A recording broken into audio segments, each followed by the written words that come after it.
Достар, сәлем!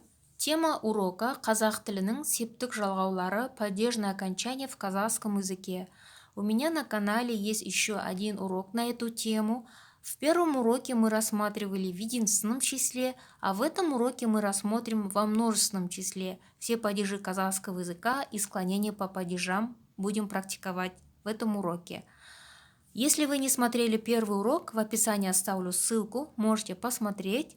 Также хочу сказать всем, подписывайтесь на мой канал, чтобы я дальше для вас могла снимать уроки. Если вам нравятся мои уроки, ставьте лайки.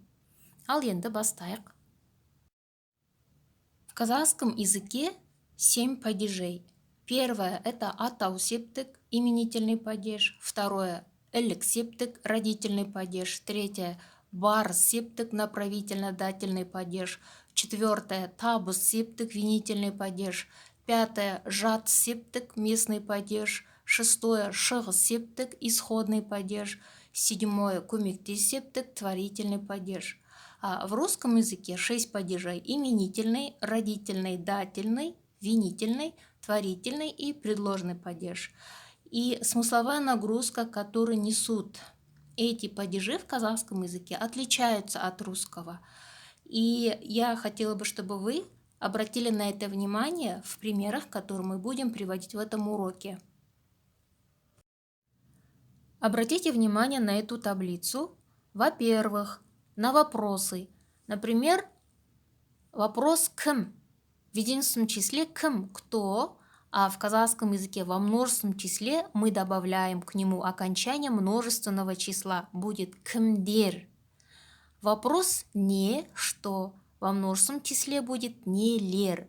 Точно так же «кімдердің», «нелердің», «кімдерге», «нелерге». Можете дальше прочитать, сами посмотреть. Только в таких местоимениях қайда, куда, қайда, где, қайдан, откуда, к ним окончания множественного числа не добавляются. А также обратите внимание на окончание.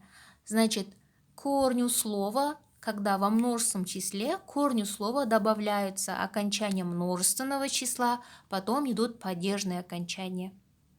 Тоже можете эту таблицу себе в тетради написать. Возьмем слово кимдер, одежды. Вопрос в винительном падеже нелер, кимдер, одежды, кимдер таза, одежды чистые. Родительном падеже ілік септікте нелердің, киімдердің, одежд. Киімдердің бағасы жазылмаған. Цена одежд не написано. Барыс септік дательно-направительный падеж нелерге, киімдерге, одеждам. Киімдерге орын керек, одеждам нужно место. Табыс септігі винительный падеж нелерді, киімдерді, одежды. Киімдерді әкел, принеси одежды. Жатыс септік нелерде, киімдерде, в одеждах. Киімдерде қалта жоқ, в одеждах нет карманов. Шығыс септік исходный падеж нелерден, киімдерден, от одежд. Осы киімдерден таңдап ал. Выбери из этих одежд. Здесь обратите внимание, киімдерден переводится от одежд, а в контексте оно переводится выбери из этих одежд. Осы киімдерден таңдап ал.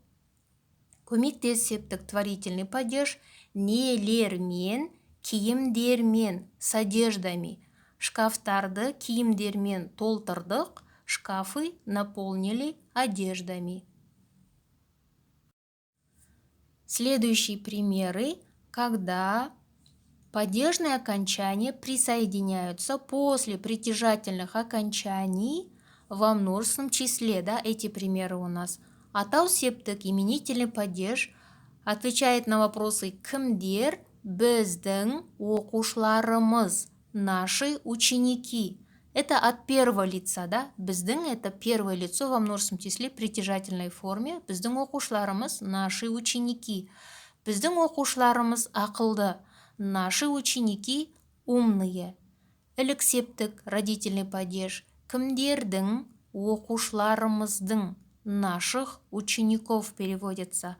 Здесь обратите внимание, частенько в казахском языке біздің местоимение притяжательной формы опускается, но мы знаем, что это окончание от первого лица, что мы говорим от первого лица, потому что мы знаем, что оқушыларымыз.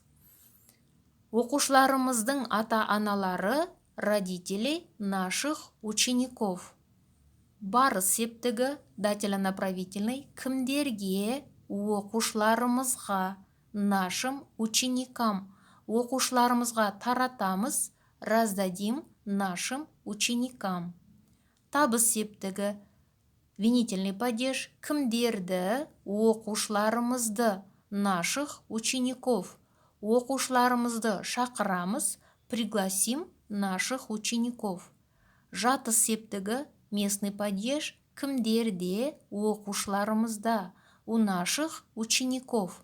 Оқушыларымызда телефон жоқ. У наших учеников нет телефона.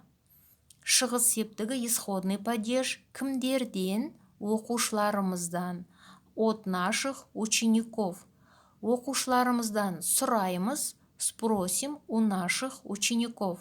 Здесь обратите внимание, оқушыларымыздан переводится от наших учеников, а в контексте мы его переводим у наших учеников.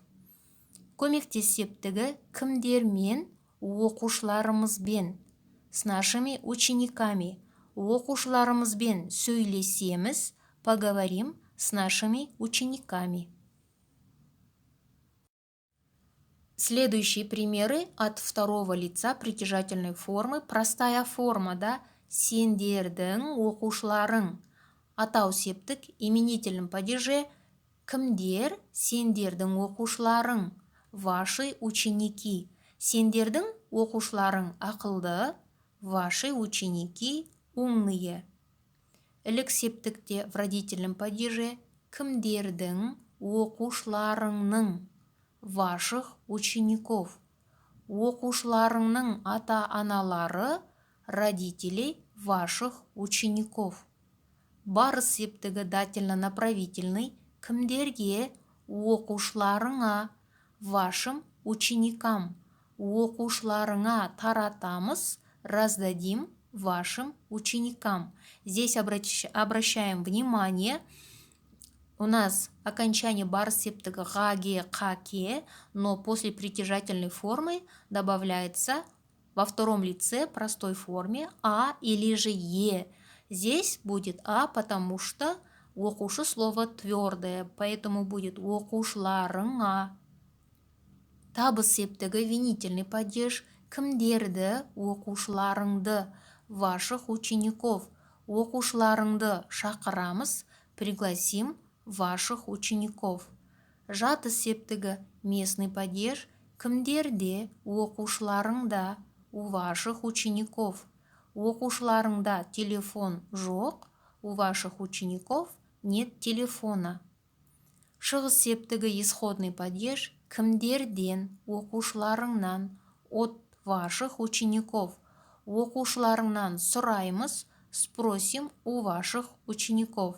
Здесь тоже перевод чуть отличается. Оқушыларыңнан переводится от ваших учеников. Оқушыларыңнан сұраймыз, спросим у ваших учеников будет. Көмектес септігі творительный падеж. Кімдермен? Оқушыларыңмен. С вашими учениками. Оқушыларыңмен сөйлесеміз, поговорим с вашими учениками.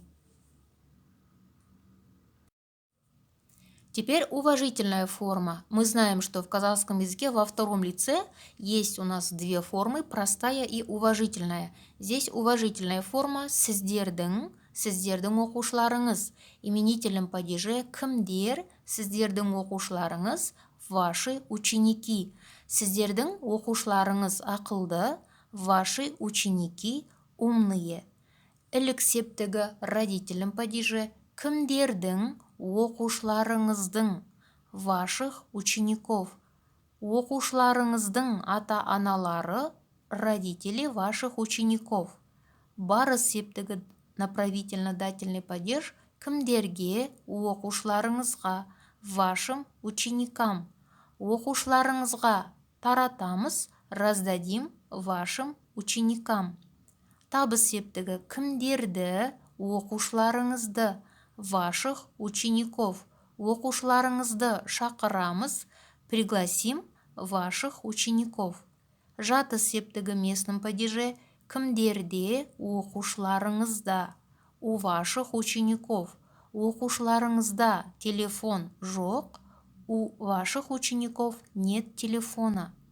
Шығыс септігі исходный падеж кімдерден, оқушыларыңыздан, от ваших учеников. Оқушыларыңыздан сұраймыз, спросим у ваших учеников.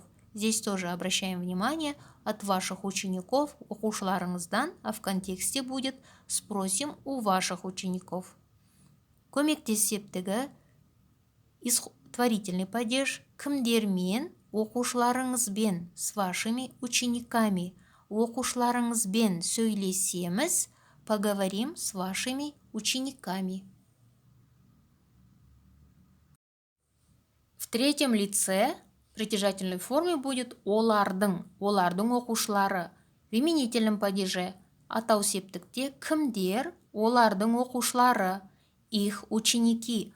Олардың оқушылары ақылды, их ученики умные. Ілік септікте родительном падеже кімдердің, оқушыларының, их учеников. Оқушыларының ата-аналары, родителей, их учеников.